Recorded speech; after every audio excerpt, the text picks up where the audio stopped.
un grand classique. Donc ici, j'ai un pull qui coûte 30 €. Je veux savoir, il coûte combien après une réduction de 20%. Donc ici, moi, je vous conseille d'utiliser ce qu'on va appeler le coefficient multiplicateur. C'est-à-dire, je vous fais un schéma, c'est vraiment très facile.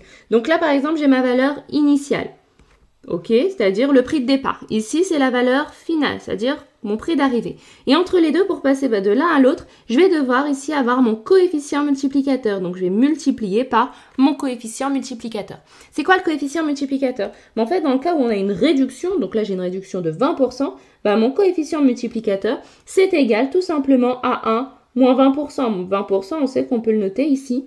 20 sur 100, c'est aussi égal à 0,2. Donc 1 moins 20%, ici, eh bien, ça fait 0,8. Donc ici, 0,8, c'est mon coefficient multiplicateur. Donc maintenant, ici, je veux connaître la valeur finale, c'est-à-dire combien il va me coûter à la fin. C'est ça qui m'intéresse.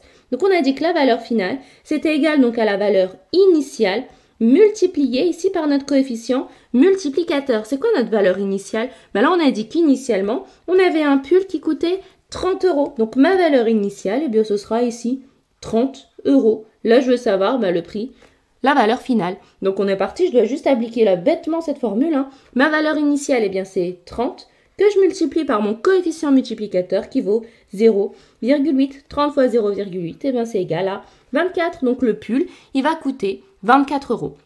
Rapidement, j'en profite. Si jamais ici, eh bien, on a une augmentation, là, notre coefficient multiplicateur, ce sera égal à 1 plus notre pourcentage d'augmentation, c'est-à-dire T sur 100.